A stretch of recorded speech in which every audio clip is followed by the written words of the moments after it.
नमस्कार, मैं हूं आपके साथ ज्योतिका। आइए रुक करते हैं फटाफट खबरों की ओर।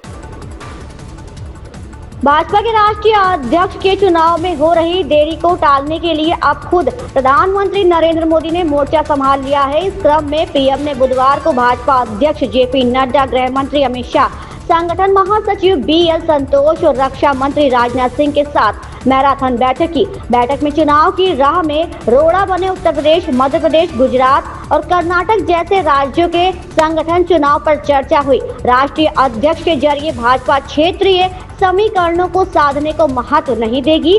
सूत्रों का कहना है कि पार्टी को ऐसे नेतृत्व की जरूरत है जो भाजपा के विशाल नेटवर्क को कुशलता से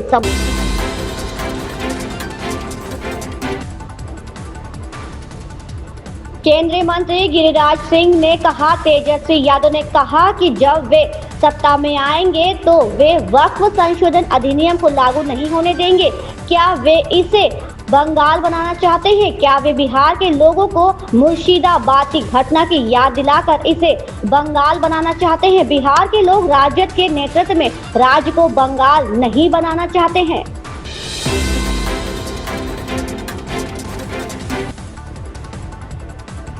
पाकिस्तान की बुनियाद नफरत के आधार पर रखी गई और आज उसकी स्थिति दुनिया के सामने है। पाकिस्तान बर्बादी के कगार पर है, लेकिन हैरानी है कि उसकी ये नफरती सोच भी अभी तक नहीं बदली है। अब पाकिस्तानी सेना के प्रमुख जनरल आसिम मुनीर ने हिंदुओं के खिलाफ अपनी नफरत जाहिर की है और कहा कि हम हिंदुओं से अलग हैं।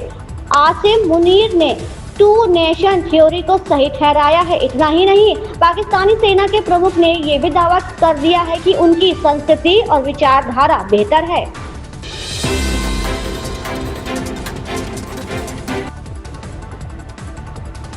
जिस राहुल के साथ सपना की बेटी की शादी तय हो चुकी थी, 16 अप्रैल को बारात आनी थी, वो अपने होने वाले दामाद राहुल के साथ 6 अप्रैल को अचानक गायब हो गई।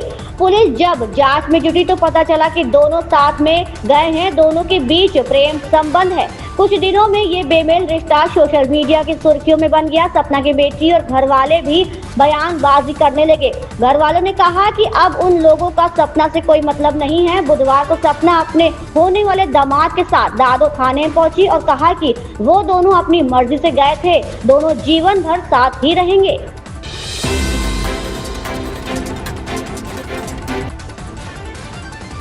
अगर आप भी व्हाट्सएप स्टेटस पर अपनी फेवरेट वीडियो डालते वक्त बार बार उसे टुकड़ों में काटने की झंझट से परेशान हो चुके हैं तो अब राहत की सांस लेने का वक्त आ गया है। व्हाट्सएप एक नया धमाकेदार फीचर लेकर आया है जो स्टेटस शेयरिंग को और भी आसान और मजेदार बना देगा। अब तक व्हाट्सएप यूजर को स्टेटस पर सिर्फ 60 सेकंड यानी 1 मिनट तक की वीडियो अपलोड करने की सुविधा थी, लेकिन अब इस मिनट को बढ़ाकर 90 सेकंड कर दिया गया है। इसका मतलब है कि अब आप लंबे और कंटिन्यू वीडियो को बिना एडिट किए सीधे स्टेटस पर लगा सकेंगे।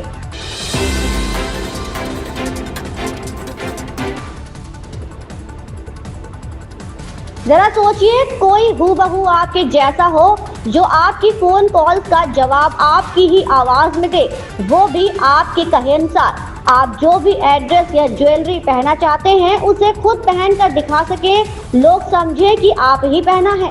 ये संभव है आर्टिफिशियल इंटेलिजेंस की मदद से। लखनऊ की निवासी एक युवती श्वेता ने अपना ही डिजिटल ट्विन तैयार किया है। सूचना एवं प्रसारण मंत्रालय की ओर से आयोजित वेब्स 2025 के अंतर्गत क्रिएट इन इंडिया चैलेंज में उन्हें इसके लिए दूसरा स्थान मिला है।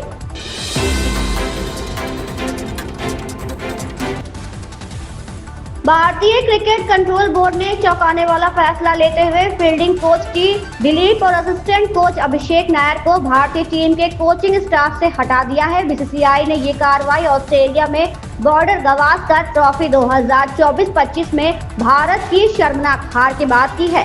मीडिया रिपोर्ट्स के मुताबिक कोचिंग स्टाफ और भी कई सदस्यों को हटाकर बीसीसीआई ने सख्त चेतावनी दी है कि टेस्ट में भारतीय टीम के प्रदर्शन को अनदेखा नहीं किया जा सकता।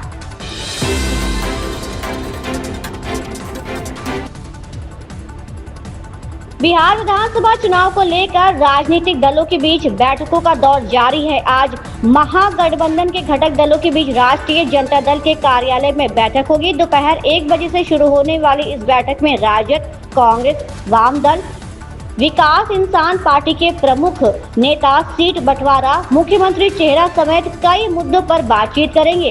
राजद का कहना है कि जनता के असली सरोकारों को केंद्र में रखकर बिहार में बदलाव सुनिश्चित किया जाएगा। अब सिर्फ व्यापक परिवर्तन की ही बात होगी।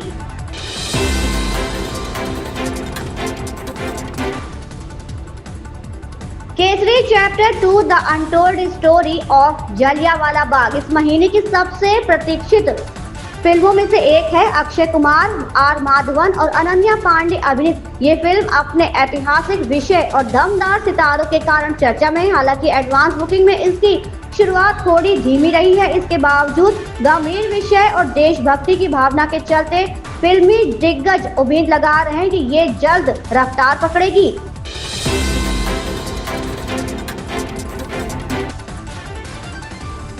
नीमच में 46वें केंद्रीय रिजर्व पुलिस बल दिवस समारोह में केंद्रीय गृह मंत्री अमित शाह ने कहा, जब भी देश के किसी भी हिस्से में अशांति होती है तो गृह मंत्री होने के नाते जब मुझे पता चलता है कि सीआरपीएफ के जवान वहां हैं तो मुझे सुकून मिलता है और मैं अपने दूसरे काम करता हूं, क्योंकि मुझे भरोसा है कि अगर सीआरपीएफ है तो सीआरपीएफ के जवानों की जीत निश्चित है।